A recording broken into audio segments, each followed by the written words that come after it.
हाँ, तो बेटा कभी कभी आपसे ना ये भी पूछ लिया जाता है कि गैल्वेनोमीटर की सेंसिटिविटी कैसी हो, गैल्वेनोमीटर की लीस्ट काउंट कैसी हो, कौन सा गैल्वेनोमीटर लेना पसंद करेंगे, है ना, जिसकी लीस्ट काउंट मतलब 1 माइक्रो एम्पियर हो या 10 माइक्रो एम्पियर हो या 4 माइक्रो एम्पियर हो या 15 माइक्रो एम्पियर, तो कौन सा लेना चाहेंगे, है ना। तो उससे तो कोई फर्क पड़ता ही नहीं, क्योंकि उनको तो गैल्वेनोमीटर में क्या देखना है, नल पॉइंट देखना है। क्या देखना है, नल पॉइंट देखना है। क्या देखना है, नल पॉइंट देखना है। ये बात गलत है। गैल्वेनोमीटर वो होना चाहिए जो सबसे ज्यादा सेंसिटिव हो, जिसकी लीस्ट काउंट सबसे कम है ना। ऐसा इसलिए क्योंकि बेटा वो जीरो जो हमारा बेटा ये जो जीरो है ना, बेटा वो जीरो जो है, जीरो हम फिजिक्स में जो जीरो का मतलब जीरो नहीं होता, फिजिक्स में जीरो का मतलब होता है लीस्ट काउंट से कम जीरो, लीस्ट काउंट से कम जीरो कहते हैं, है ना। तो अगर मान लो डिजिटल हुआ गैल्वेनोमीटर और जिसने रीडिंग देनी मान लो 10 माइक्रो एम्पियर, उसका मान लो लीस्ट काउंट है, तो 10 माइक्रो एम्पियर से पहले तो वो जीरो ही बताए, 10 से 20 के बीच में 10 बताए। समझ में आ गई बात या नहीं समझ में आ गई? ये जो भी जिस भी हमने मतलब जो भी हमने उसमें सॉफ्टवेयर लगा के डिजाइन कर रखा है उसको, तो मतलब वो जिसके नजदीक होगा मान लो वो बता देगा जीरो तब बताएगा जब 5 माइक्रो एम्पियर से कम, जब 5 माइक्रो एम्पियर से ज्यादा हो तो 10 बता देगा। तो बेसिक बात है कि वो जीरो एक रेंज में जीरो है। तो बेटा जब मान लो यहाँ नल पॉइंट है तो हो सकता है इस जगह पे करंट इतना आ रहा हो कि अभी भी वो जीरो ही दिखा रहा है, तो एक रेंज होगी जहाँ पे नल पॉइंट मिलेगा। और अगर लीस्ट काउंट कम हुई 1 माइक्रोन पे तो वो रेंज कम हो जाएगी, तो आप एग्जैक्ट जगह ज्यादा पहुंच जाएंगे, तो आप ज्यादा एग्जैक्ट जगह नहीं। तो एक्चुअली में एक जगह जीरो नहीं आती, रेंज में जीरो आता है। तो बेटा गैल्वेनोमीटर जितना सेंसिटिव होगा उतना अच्छा होगा, पर गैल्वेनोमीटर जो होता है बेटा हमेशा हर एक एक्सपेरिमेंट में गैल्वेनोमीटर एक वीआईपी की तरह करता है, सबसे बाद में आता है और सबसे पहले चला जाता है ना। गैल्वेनोमीटर को बेटा हम हमेशा सबसे बाद में लगाते हैं। गैल्वेनोमीटर की डेफिनेशन तो शायद आपको मालूम ही है। गैल्वेनोमीटर की डेफिनेशन होती है जो फिजिक्स लैब में सबसे ज्यादा खराब चीजें पाई जाती हैं उनका नाम गैल्वेनोमीटर होता है ना। मतलब क्योंकि वो बहुत सेंसिटिव होता है बेटा, अगर हल्का सा भी करंट ज्यादा है तो वो खराब हो जाता है।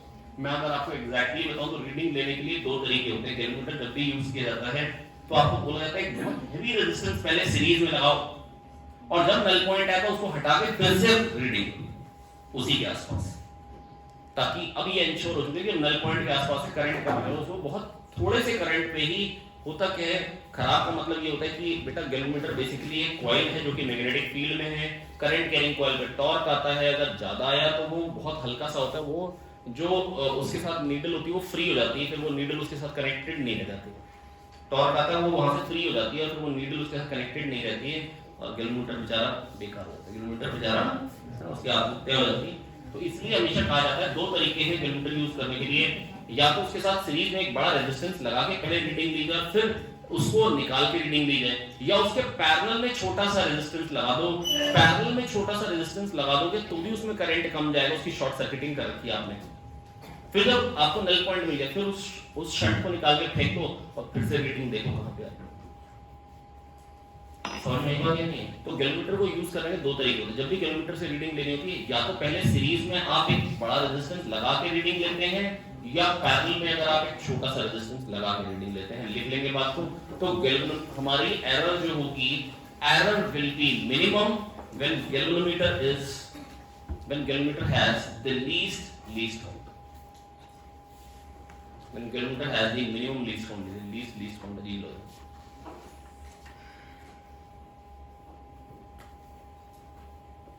Error will be minimum when gallmeter has minimum least count. और गैल्वेनोमीटर क्या होता है, लास्ट इन फर्स्ट आउट।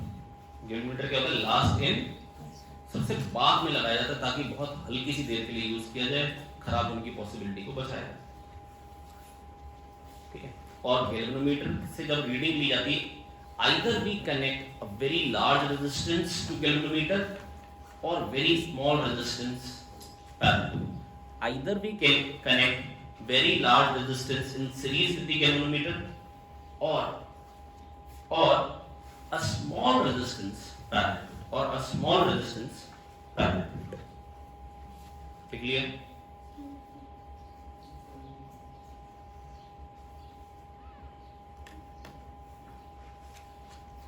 और रीडिंग ली जाती है या तो एक हेवी रेजिस्टेंस सीरीज लगा के और या तो छोटा रेजिस्टेंस पैरेलल लगा। छोटा रेजिस्टेंस पैरेलल में लगा दिया तो भी बेटा करंट ज्यादा उससे ही जाएगा, अगर आएगा तो ज्यादा इससे एक लोड चला जाएगा। अरे हाँ ना बोलो यार, है ना।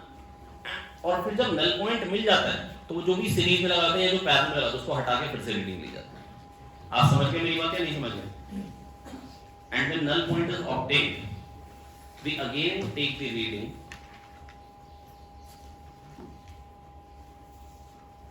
and when null point is obtained we again take the reading by removing the extra resistance with the galvanometer. By removing the extra resistance with the galvanometer.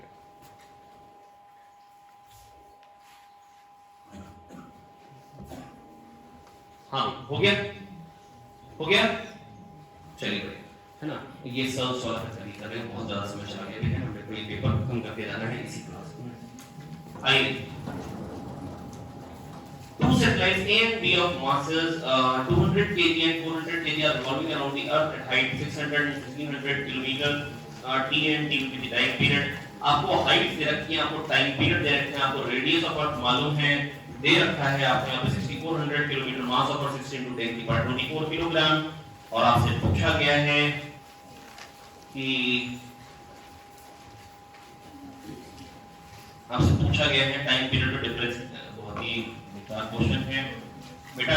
Time period निकालने का तरीका क्या है, धरती माता है ना, प्रणाम कर लेंगे आप सब लोग सुबह सुबह, है ना, जय हो जय हो, है ना। अब यहाँ पे बेटा m मास की सैटेलाइट है, बहुत ही खूबसूरत है, घूम रही है बेटा। टाइम पीरियड कितना आएगा बेटा, सेंटर की तरफ को जो फोर्स है Gm/r², है ना, उसको mv²/r के बराबर कर देंगे। वहां से आप ऑर्बिटल स्पीड निकाल देते हैं √Gme/r। क्या ये सब बातें सिखाई है प्रदीप सर ने आपको? हाँ। और फिर टाइम पीरियड को क्या ये आप सोच सकते हैं, टाइम पीरियड 2πr/d होता है, नहीं सोच सकते थे? अरे हाँ ना तो बोलो यार, सोच सकते थे ना यार।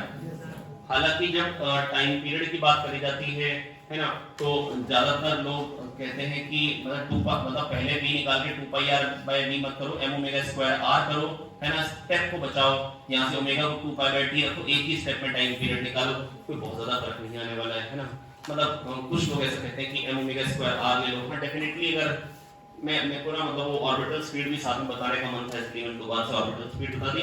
नहीं तो मैं भी ये कहता कि m⍵²r ले लो और यहाँ से ओमेगा निकालो और 2π/t निकालो और टाइम पीरियड निकालो, है ना, विदाउट कैलकुलेटिंग v। क्यों? मेरे को v निकालना जब पूछा ही नहीं गया। अगर ये जनरल क्वेश्चन होता, कह दिया जाता कि कुछ एक अलग ही सिचुएशन होती है, तो मैं m⍵²r लेता, पर ये मेरी जानी पहचानी सिचुएशन में ऑर्बिटल स्पीड रिवाइज करानी थी, है ना। अच्छा, यहाँ से निकल के कहेगा 2π, बेटा मदद करेंगे यार, r/√Gme/r, 2π/√Gme r की पावर 3/2। बहुत मुश्किल है, तो यहाँ से आ क्या जाएगा बेटा निकल के, t की वैल्यू आ गई है, बस हो गया, खत्म हो गया, है ना। t = 2π/√Gme, 2π/√Gme r की पावर 3/2। तो आप टाइम पीरियड निकालेंगे एक के लिए, दूसरे के लिए और सब्ट्रैक्ट करेंगे, हम समझ को थोड़ी सी कैलकुलेशन तो इसमें बन जाएगी, तो बन जाएगी, तो करेंगे फिर। और भी ऑप्शन नहीं है इसमें, तो आपको मगजमारी करनी पड़ेगी। ऑप्शन भी इन्होंने 10 की पावर 3 और 10 की पावर 2 और बहुत दूर नहीं दिए कि 10 की पावर अलग अलग देते तो भी अपने लिए आसान हो जाता, चारों में 10 की पावर अलग दे देते। ये अब इसमें ऑप्शन कोई नहीं बचा, मैंने इसमें आपको भी करना ही पड़ेगा और मेरे को भी करना ही पड़ेगा। √Gme, तो g की वैल्यू क्या होती है, 6.67 × 10 की पावर -11, करेक्ट है। 20/3 × 10 की पावर -11। अरे हाँ ना बोले यार, मैंने जान के 20/3 लिए, कौन 6.67 के साथ मगजमारी करेगा भाई। और मास ऑफ अर्थ 6 × 10 की पावर 24, बेटा मदद तो कर दो यार। और ऊपर क्या था, r की पावर 3/2, ये तो कॉमन था, अंदर r की पावर 3/2 अलग लगाना है। r कहते हैं पहले का r जो है उसका रेडियस ऑफ ऑर्बिट है, जो बड़ा वाला रेडियस है वो है 1600 किलोमीटर की हाइट पे है, तो 1600 + 6400 कितना हो जाएगा बेटा, 8000। कितना हो जाएगा, 8000। अभी तो ये किलोमीटर में, फिर मीटर में कर रहे थे, तो उसकी पावर 3/2 8000, दैट इज 8 × 10 की पावर 6, 8 × 10 की पावर 6 की पावर 3/2। सही बात है, गलत बात है?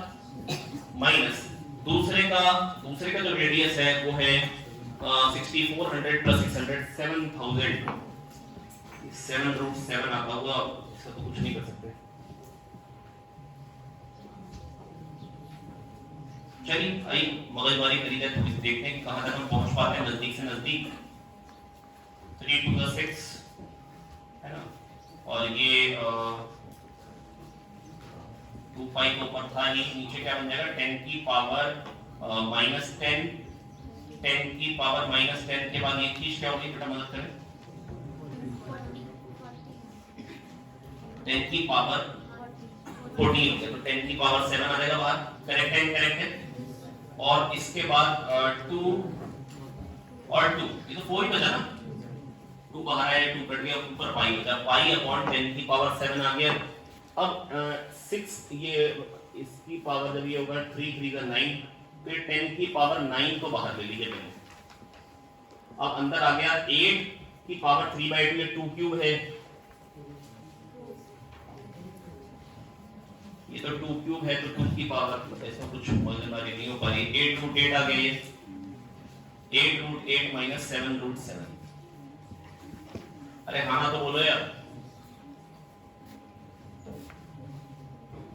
बेटा, प्लीज मेरी बात सुने बहुत ध्यान से, बिल्कुल सिंपल बात बता रहा हूँ बेटा। सबसे पहले मैंने क्या किया, जो सेंटर की तरफ को फोर्स है उसको mv² को बराबर करके v निकाला, 2πr डिस्टेंस उसको ट्रेवल करना है एक चक्कर में इतना, 2πr/v डिस्टेंस अपॉन स्पीड से हमने टाइम निकाला है ना। अब टाइम निकालने के बाद, टाइम पीरियड निकालने के बाद, टाइम पीरियड ये आ गया है ना, बस उसमें r1 और r2 पुट करके उनका डिफरेंस लेना था, वही है। तो यहाँ पर 10 की पावर 2 तो मेरे को दिख चुका है, पर अभी अंदर डिफरेंस मालूम नहीं है कि वो 10 की पावर किस में आएगा। 10 की पावर 2 तो आ चुका है बाहर, और एक पाई भी है बाहर है ना, और अंदर क्या है 8√8, और √8 क्या हो जाएगा 2√2, तो 16√2, 16 into 1.4 कितना हो जाएगा बेटा, 14 6 82 है ना, 8.4। सही बात है गलत बात, ये 2√2 आएगा, ये 16 का 16, अरे 16 14 6 1.4 into 16 है, करिए बेटा 1.4 into 16 करिए, बताइए कितना होगा, कितना आ जाएगा 22.4 minus 7√7। अब 7√7 बेटा 6.25 का अंडर रूट है 2.5, सुने ध्यान से, 6.25 का अंडर रूट है बेटा, मतलब बेसिकली 625 का 25, 26 का होगा 676, थोड़ा सा और आगे जाना है 2.6 से, और 2.7 का आगे निकल जाएगा लगभग 2.65 आ क्या रहा है 2.65, तो 7 into 2.65, 7 5 35, 5 3, 7 6 42, 3 45, 7 2 14 और 4 18, 18.55, 18.55 है ना। और ये क्या हो जाएगा 22.4 minus 18.4, ये मतलब खत्म करो, ये 4 आया, 4 पाई हो जाएगा लगभग 12 पॉइंट समथिंग इनटू 10 की पावर 2, तो 10 की पावर 3 में आएगा, और 12 के बदले 1.33 वाला ज्यादा सही है, that is option 1, that is option 1। अरे क्या तो समझ में आ गया, कोई खास बड़ी बात नहीं। अरे हाँ ना बोलो यार, मतलब ऐसे कर पाए लोग कैलकुलेशन। हाँ मैं डेफिनेटली मानता हूँ कैलकुलेशन मगज मार के, देखो मैंने भी आपके सामने ही करी, और ये फर्स्ट टाइम कैलकुलेशन करी, मैं तो कैलकुलेशन बिल्कुल नहीं पता थी कैसी कैलकुलेशन है। हाँ देखने में थोड़ा सा लगा था कि भाई आंसर सही पहुंच गए, तो सही आंसर पे भी पहुंच गए, तो मतलब लगे रहना होता है यार, कैलकुलेशन का थोड़ी बहुत है कर ही लो और क्या।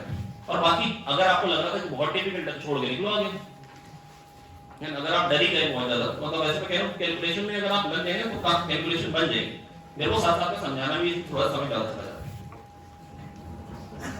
अब बेटा ये तो बहुत ही बेकार क्वेश्चन है, रेजिस्टर के अक्रॉस वोल्टेज जो दे रखी है, चलिए बना देते हैं, ये कैपेसिटर है और 10 वोल्ट इसके क्रॉस पोटेंशियल ड्रॉप है, ये रेजिस्टर है 60 ओम और इसके क्रॉस पोटेंशियल ड्रॉप है 15 वोल्ट, और फिर यहाँ पे एक रेजिस्टर है पर यहाँ पे स्विच ओपन है, की नहीं लगी हुई है, तो फिर वो किसी काम का नहीं है, रेजिस्टर किसी काम का नहीं है, हटाओ उसको। बेटा जब ये ब्रांच ही ओपन है, मतलब ये सर्किट में करंट जाना ही नहीं है। फिर ये इंडक्टर है, इसके क्रॉस 20 वोल्ट है, और इंडक्टेंस मेरे को बताना, कैपेसिटेंस बताना है। दो क्वेश्चन है ना, इंडक्टेंस दो में सेम है, कैपेसिटेंस भी दो में सेम है, तो ऐसा नहीं कि मैं एक निकाल लूं और आंसर आ जाएगा, ये नहीं हो पाएगा। तो मेरे को दोनों कैलकुलेट करने पड़ जा रहे हैं, नहीं तो मैं यही देखता कि किसमें एक चीज मैच कर जाएगी। अरे हाँ ना तो बोलो यार, क्योंकि मतलब रेजिस्टेंस भी दो में सेम और दो में सेम है। अगर मान लो रेजिस्टेंस दो में सेम होता, कैपेसिटेंस केवल चारों में अलग अलग होते, तो मैं कैपेसिटेंस कैलकुलेट करता और फिर मैं रेजिस्टेंस को मतलब कैलकुलेट ही नहीं करता। पर यहाँ ऑप्शन देखना जरूरी है। V equal to I R से सोचेंगे तो I तो 1/4 एम्पियर, ये समझ में आ गया नहीं आ गया, V बाय आर से। अब बेटा अगर I 1/4 है तो 1/4 इनटू XC, और XC क्या होगा 1/ओमेगा C, ओमेगा क्या रखा है 100 I XC, 1/4 XC, XC क्या हो जाएगा बेटा 1/ओमेगा C 1/100 C, और इसके क्रॉस वोल्टेज है 10। तो यहां से C कितना आ गया प्यारे बच्चों, C आ गया 1/4000 है ना फैरेड, और माइक्रो फैरेड में करना है तो 10 की पावर 6 से मल्टीप्लाई कर दूंगा तो 10 की पावर 3 कर देगा 1000/4 250 आ जाएगा, 250 माइक्रो फैरेड आ जाएगा। कोई बड़ी कैलकुलेशन नहीं है, बहुत ही आसान ऐसी क्वेश्चन है, बहुत सिंपल कैलकुलेशन है, बहुत जल्दी से करेगा सब।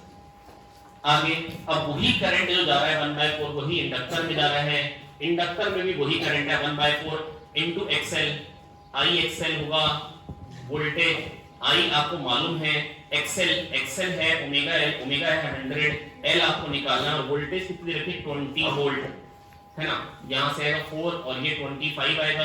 अगर ये 25 आए 20/25 लेस देन 1 हो चुका है, इसका मतलब 250 के साथ 0.8 आएगा। क्या तो आगे बाकी का कैलकुलेट करना ही मतलब भैया क्या बचा है, तो 20/25 इसमें क्या ही है, या इंटू 4 कर दो ऊपर नीचे, ये 80/100 हो गया 0.8 हो गया है ना, क्या मगजमारी कर। Next, proton deuteron alpha particle are moving in with same momentum in uniform electric field, magnetic force acting on them का रेशियो और स्पीड्स का रेशियो। बेटा अगर प्रोटॉन ड्यूटीरॉन और अल्फा पार्टिकल हैं तो उनके जो मासेस हैं, अब देखो बेटा मैंने देखा कि स्पीड्स का जो रेशियो है वो भी दो में सेम आ रहा है, एक में अलग आ रहा है, और जो फोर्स का रेशियो है वो भी दो में सेम आ रहा है, और मतलब तीन अलग अलग चीजें। चलिए कोई बात नहीं, एक m है, एक 2m और एक 4m है। पहले स्पीड ही निकालना चाहूंगा क्योंकि फोर्स के लिए मगजमारी ज्यादा है, स्पीड निकालने के बाद ही qvb का रेशियो निकाल सकता हूं। पर मासेस तो बेटा मेरे को मालूम है कि प्रोटॉन ड्यूटीरॉन और अल्फा पार्टिकल के m 2m 4m होंगे, m 2m 4m बेटा मासेस होंगे। प्लीज मेरी बात सुने ध्यान से, अगर मेरे को अब मोमेंटम बराबर करना है तो इसकी वेलोसिटी 4v होगी, इसकी 2v होगी और इसकी v होगी। क्या दो आगे, तो स्पीड का रेशियो 4:2:1 मेरा काम बन चुका है, मेरे को फोर्स का रेशियो निकालने की जरूरत खत्म हो चुकी है। कह दीजिए आगे सब। और अगर निकालना ही पड़ जाए, आपको लगे कि नहीं मेरे को निकालना है 4:2:1 के बाद दो चीजें हैं, तो प्रोटॉन पे मास होता है E है ना, ड्यूटीरॉन पे भी E और अल्फा पार्टिकल पे 2E होता है, तो QVB से निकालेंगे, QV का रेशियो लेना खाली, तो QV कितना हो जाएगा बेटा, फोर्स के लिए आ जाएगा 4:2, मतलब 2:1:1। चलो आगे सुनो।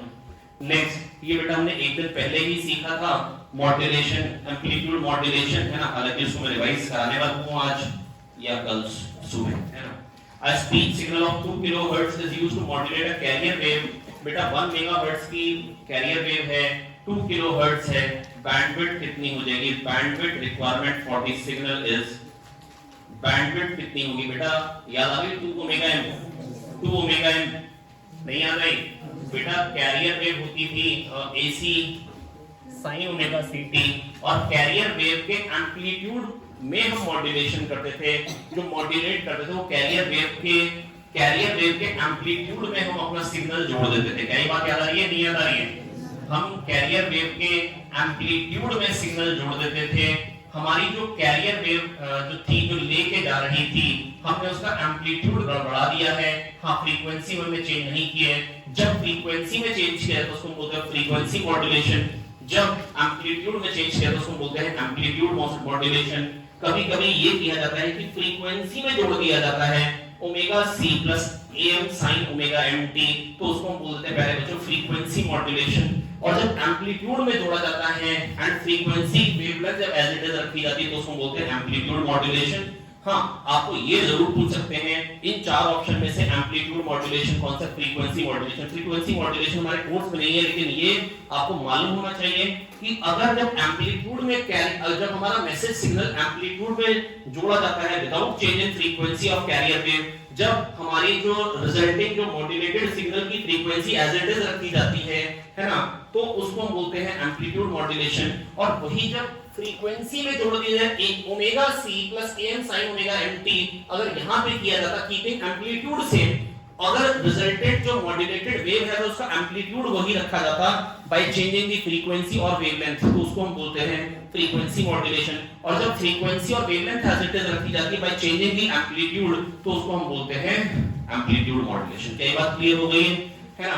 तो बेटा ये चल रहा है हमारा एम्पलीट्यूड मॉड्यूलेशन। और एम्पलीट्यूड मॉड्यूलेशन में प्यारे बच्चों कह रहे हैं 2 किलोहर्ट्ज 1 मेगाहर्ट्ज, 1 मेगाहर्ट्ज होता है 10 की पावर 3 किलोहर्ट्ज, क्लियर 1000 किलोहर्ट्ज था। अच्छा, अब तो फ्रीक्वेंसी बन के आती है बेटा, वो क्या क्या बन के आती है, ओमेगा सी है ना, ये तो फ्रीक्वेंसी हो गई मॉड्यूलेटेड सिग्नल की, और साइड बैंड फ्रीक्वेंसीज दो और आ जाती है, omega C plus omega M और omega C minus omega M, है ना। और जिनके एम्पलीट्यूड आए थे am/2 और am/2, और इसका ओमेगा सी वाली का आता है ac sin ओमेगा सी। ठीक है, ये बात याद आ रही है, बात या नहीं आ रही है? अरे हाँ ना बोले यार। तो जो मॉड्यूलेटेड सिग्नल है उसकी फ्रीक्वेंसी हो गई ओमेगा सी, और जो साइड बैंड दो एक्स्ट्रा आ जाते हैं वो होते हैं omega C plus omega M और omega C minus omega M. और इन दोनों की फ्रीक्वेंसी में प्यारे बच्चों जो डिफरेंस आता है वो क्या है, ट्वाइस ऑफ ओमेगा एम, वो क्या है, ट्वाइस ऑफ ओमेगा एम, और उसी को बोला जाता है बैंडविड्थ। क्या बोला जाता है? मैक्सिमम और मिनिमम जो फ्रीक्वेंसी में जो डिफरेंस आता है उसको बोलते हैं बैंडविड्थ। इतनी बैंडविड्थ आपको दी जाती है, इतनी बैंडविड्थ आपको दी जाती है ना। अब बेटा यहाँ पर कहा क्या गया है, यहाँ पर ट्वाइस ऑफ ओमेगा एम, तो साफ साफ पता लग रहा है 4 किलोहर्ट्ज ही है, तो बैंडविड्थ कितनी होगी, 4 किलोहर्ट्ज।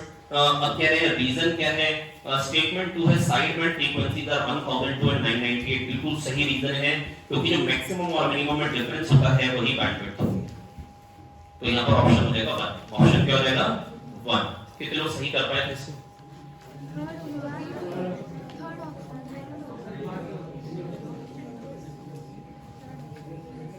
अच्छा, रीजन वाली बात ही नहीं था, स्टेटमेंट पूछी थी सही कौन सी है, तो स्टेटमेंट दोनों सही है। मेरे को लगा वो असर्शन रीजन पहला देखो तो मैं वो। चलिए नेक्स्ट, इसके बाद कह रहे हैं अगला क्वेश्चन। बेटा देखिए मैं कह रहा हूं कि अगर मान लीजिए कि कुछ क्वेश्चन अगर आपको ना ऐसे दिखाई भी दिए, जैसे मान लीजिए क्वेश्चन नंबर 3 में कैलकुलेशन थी, क्वेश्चन नंबर 2 मान लीजिए आप भूल चुके थे, क्वेश्चन नंबर 4 देख के डर लग गया क्या? तो बेटा काफी सारे क्वेश्चन तो अभी भी आसान है। क्वेश्चन नंबर 1 आसान था, क्वेश्चन नंबर 5 बहुत आसान था, क्वेश्चन नंबर 6 एक ही दिन पहले सीखा था, तो क्या ही इसको मुश्किल कहेंगे। इसके बाद question number 7, if the time period of 2 meter log simple pendulum is 2 second acceleration due to gravity at that point, बेटा 2 pi under root L by g में टाइम पीरियड जो होता है वो 2 pi under root L by g होता है। जो time period होता है प्यारे बच्चों वो 2 सेकंड है और वो 2 pi under root L by g है ना। और लेंथ कितनी क्या रखी है, 2 मीटर लॉन्ग ना, खाली g ही तो पूछा है बेटा। बेटा क्या आ जाएगा यहाँ पे, g की वैल्यू आ जाएगी 2 pi स्क्वायर, खत्म बात है, ये तो कुछ खास बड़ी बात भी नहीं है। अगला बेटा pitch of screw gauges 1 mm, pitch of screw gauges 1 mm है ना। There are 100 division on a circular scale when nothing is put in between the jaws, the zero of the circular scale lies 8 division below. 8 division below का मतलब क्या है, वो ज्यादा major कर रहा है कम मेजर कर रहा है, ज्यादा मेजर कर रहा है कम मेजर कर रहा है, ज्यादा मेजर करने वाला है। फिगर दिखाया गया था आपको कि 8 डिवीजन अगर बिलो का मतलब हो तो मैंने बता दिया, पहली बार बताने में हल्का सा एरर हो गई थी, इसीलिए फोटो दिखाई थी आपको दोबारा।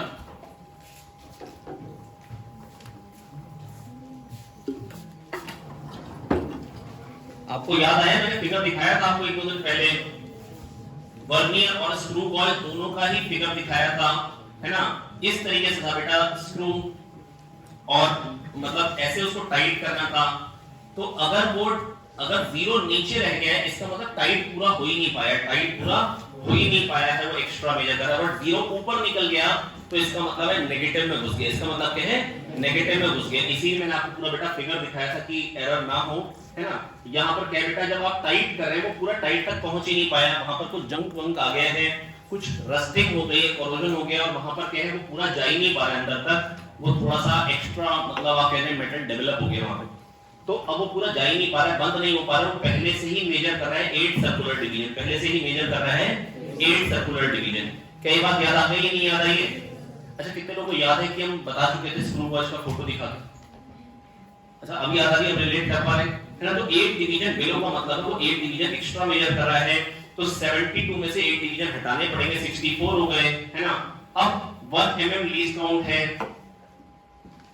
1 mm लीस्ट काउंट है मेन स्केल की, पिच जो है 1 mm है, तो बेटा least count of screw watch करेगी 0.01, कह दो आगे। अब 1 तो पूरा जा रहा है और उसके बाद 64 डिवीजन और जा रहा है, तो 1.64 डायमीटर हो गया है ना, और इसके बाद इसका आधा कर रहे हैं, 1.64 का आधा कर पाएंगे या नहीं कर पाएंगे? बिल्कुल कर लेंगे। अगला question silicon diode, silicon diode है प्यारे बच्चों, सिलिकॉन डायोड में बेटा कितनी होती है नी वोल्टेज, जल्दी से याद रहे 0.7। तो अब D2 की तो 32 गुल है, D2 की तो, और D1 में कितने का ड्रॉप आएगा बेटा? 0.7 का ड्रॉप आएगा, 5 माइनस 0.7 4.3 का ड्रॉप आएगा, रेजिस्टर के क्रॉस करंट हो जाएगा 0.43 एंपियर। कितने लोग सही करने में कामयाब थे?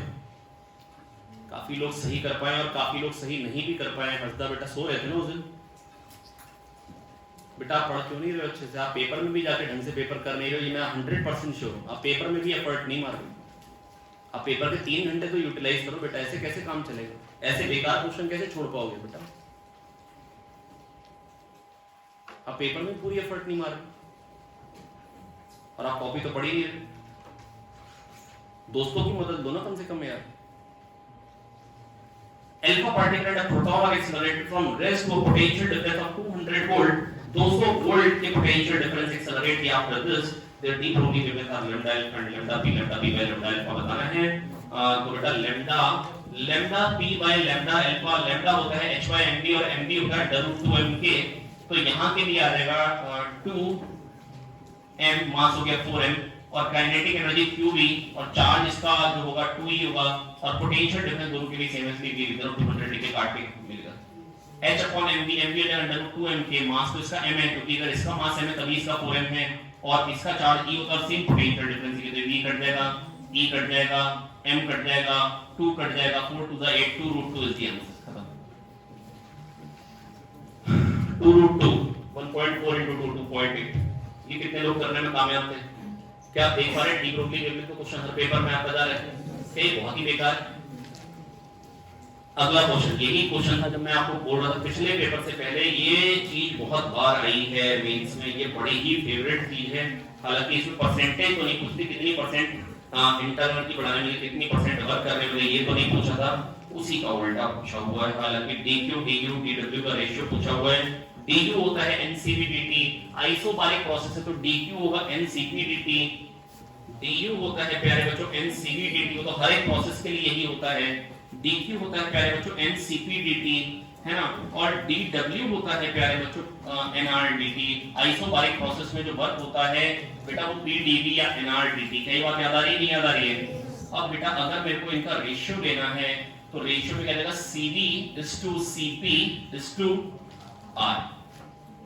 CD हो जाएगा बेटा, मोनोटॉमिक गैस दिए तो 3R/2, मोनोटॉमिक दिया ना, डायटॉमिक दिए तो CD हो जाएगा बेटा 5R/2, और CP हो जाएगा प्यारे बच्चों F+2/2R 7R/2, है ना, और ये हो जाएगा प्यारे बच्चों R। तो बेटा क्या बचेगा? 5:7:2, ऑप्शन 2।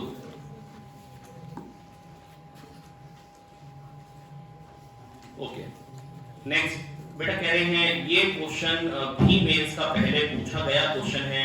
इनफैक्ट ये क्वेश्चन तो बेटा काइनेमैटिक्स में मतलब बहुत कायदे से सिखाया जाता है, जब काइनेमैटिक्स पढ़ाई जाती है बड़ा कॉमन क्वेश्चन होता है जो पूछा जाता है। इनफैक्ट ये नीट का भी आया हुआ क्वेश्चन है पुराना। तो अब बेसिक चीज क्या है कि जब ट्रेन का इंजन क्रॉस कर रहा है एक पॉइंट को, एक पॉइंट बी है, जब ट्रेन का इंजन क्रॉस कर रहा है तो ट्रेन की स्पीड उस टाइम u है, और जब ट्रेन की टेल मतलब पास कर रही है, ट्रेन का बैक एंड पास कर रहा है, लास्ट एंड पास कर रहा है, लास्ट डिब्बा पास कर रहा है, तो उसकी स्पीड जो है v है। तो कह रहे हैं जब मिड पॉइंट पास करेगा तो वो स्पीड क्या होगी? मैं ये कहना चाह रहा हूं प्यारे बच्चों, जब मान लो यहाँ पर ट्रेन की जो स्पीड है, ट्रेन यहाँ पर है तो वो u है, क्वेश्चन ये है, यहाँ पर है तो v है, मिड पॉइंट जब ट्रेन का इंजन यहाँ पे होगा या एक ऑब्जेक्ट कांस्टेंट एक्सेलरेशन से दौड़ रहा है, उसने s ट्रेवल किया तो उसकी स्पीड v है, s/2 पे स्पीड क्या होगी? बस खाली क्वेश्चन यही तो नहीं सोच पाएगा। मिड पॉइंट ट्रेन का क्रॉस कर रहे हैं तो मतलब ट्रेन ने पहले s/2 ट्रेवल किया फिर s/2 और ट्रेवल की, यही तो हो रहा है ना? अरे हाँ ना तो बोलो। तो बेटा यहाँ पर स्पीड क्या होगी? लेट अस से v1 होगी। अगर बेटा यहाँ पर v² = u² + 2as लगाऊं तो a और s यहाँ के लिए और यहाँ के लिए सेम है, तो 2as की वैल्यू सेम है, 2as की वैल्यू यहाँ से यहाँ के लिए और यहाँ से यहाँ के लिए सेम, और 2as होता है v² - u², तो यहाँ पर के लिए v² - u² ये हो जाएगा, और यहाँ के लिए v² - u², v² - v1² हो जाएगा। v1 निकालना है तो v1² आ जाएगा u² + v²/2, u² + v²/2। कह दीजिए आगे से कोई खास दिक्कत की बात नहीं। अरे हाँ ना बोलो यार। 2as की वैल्यू इस आधे पोर्शन के लिए डिस्प्लेसमेंट, बेटा अभी ट्रेन ने आधा ट्रेवल किया फिर आधा और ट्रेवल किया, कोई भी इंसान दौड़ रहे हैं है ना, मान लीजिए अपना ये आशीष ही दौड़ने लग गया, अभिषेक है ना, तो इसने कांस्टेंट एक्सेलरेशन से आ रहा है, अभी स्पीड u है, s ट्रेवल करने के बाद v है, तो बताएं मिड पॉइंट है कर पाएंगे या नहीं? डिपेंड करता है आप कैसे करना चाह रहे हैं, करने का एक तरीका नहीं हुआ। आप ऐसे कह सकते हैं v² = u² + 2as और v1² = u² + 2as/2, और a 2as की वैल्यू यहां से निकालें और यहां पे डाल दें, खत्म। वो मेरे मन में जो आया वो मैंने बता दी। मेरे मन में पहली बार यही क्लिक किया तो मैंने यही बताया, दूसरी बार ये क्लिक कर दिया, ये भी बता दी। हाँ ना बोले? अगला बेटा मैच द कॉलम है ना, लेकिन सबसे पहले तो मैं एनर्जी का ही देखूंगा। Ml2T - 2 किस में मैच कर रहा है? B का 3, एक ही ऑप्शन है, फिर वही सॉल्व करूंगा। Option 2 is the correct option. कह दो आगे। इसके बाद magnetic field at 2 points on the axis of a circular coil at a distance 0.05 and 0.2 meter from the center are in the ratio of 8:1.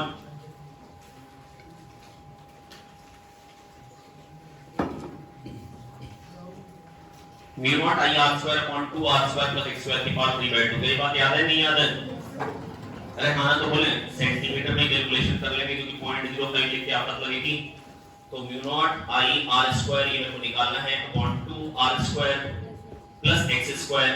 कह रहे कहां पर मैग्नेटिक फील्ड जो 8 टाइम्स है, डेफिनेटली 0.08 पे ही 8 टाइम्स, 0.05 पे ही 8 टाइम्स होगी। 5 square 25 r square plus x square की power 3/2 is 8 times of mu naught I r square upon 2 r square plus x square, और दूसरे का जो क्या है डिस्टेंस 0.20 सेंटीमीटर 400 की पावर 3/2।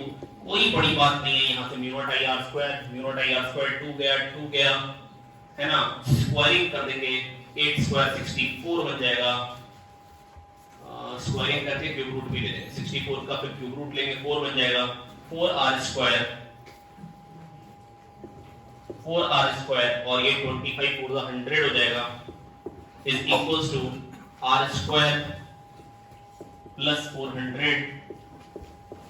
तो ये क्या बन जाएगा 300 equals to 3r square 100 r आ जाएगा 10 सेंटीमीटर या 0.1 मीटर। कैलकुलेशन भी बहुत ही आसान थी है ना, पर बेटा ये करना आना चाहिए, आप फुर्ती से करना था। आप देखिए अब अगर आप पेपर में बेटा बाद में आंसर चेक कर लेंगे ना दोस्त, एक जरा डिस्टर्ब नहीं होता है, ज्यादा लोग disturb. Mu not I r square upon 2 r square plus x square की पावर 3/2। मैंने सोचा रेडियस और x को सेंटीमीटर में ले लें क्योंकि 0.05 का स्क्वायर लिखने में आफत ज्यादा पड़ती है। आप समझिए मेरी बात, आप समझ पाए नहीं समझ पाए, तो इसलिए मैं स्टूडेंट बेटा सेंटीमीटर में ही कैलकुलेशन कर दी। 14 हो गया 15।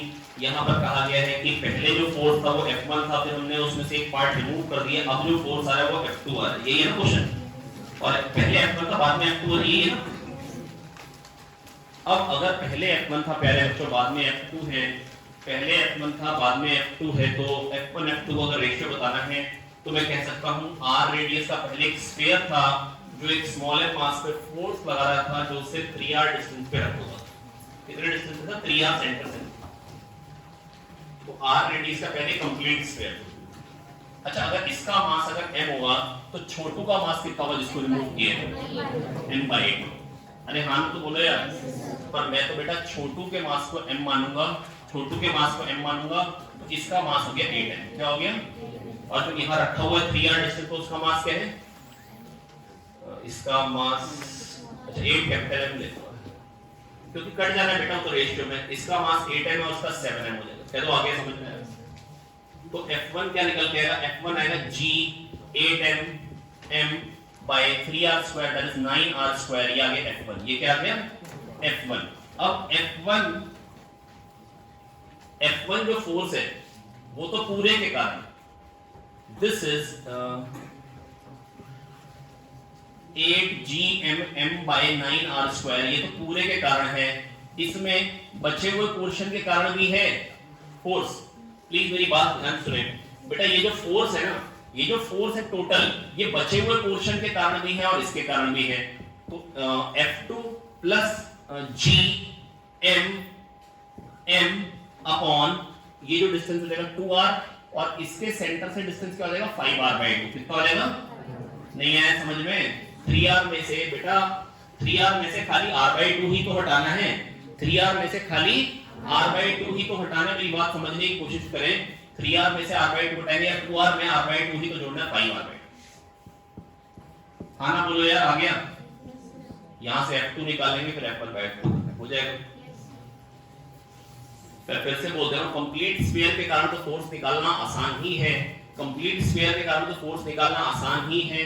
अब इसके कारण फोर्स निकालना है। इसके कारण क्या होगा? मान लो F2 होगा, बचे हुए के कारण F2 होगा, और जो रिमूव करा जा रहा है उसके कारण बेटा ये जो फोर्स है क्या होगा? इसका फोर्स प्लस इसका फोर्स। इसका फोर्स भी निकालना आसान है। G/2r²। चलो आगे सुनिए। F1 आ जाएगा, F2 आ जाएगा, गुस्से में आके आप रेशियो ले लेंगे, बाकी जो क्वेश्चन है वो सॉल्व कर लेंगे। ठीक है?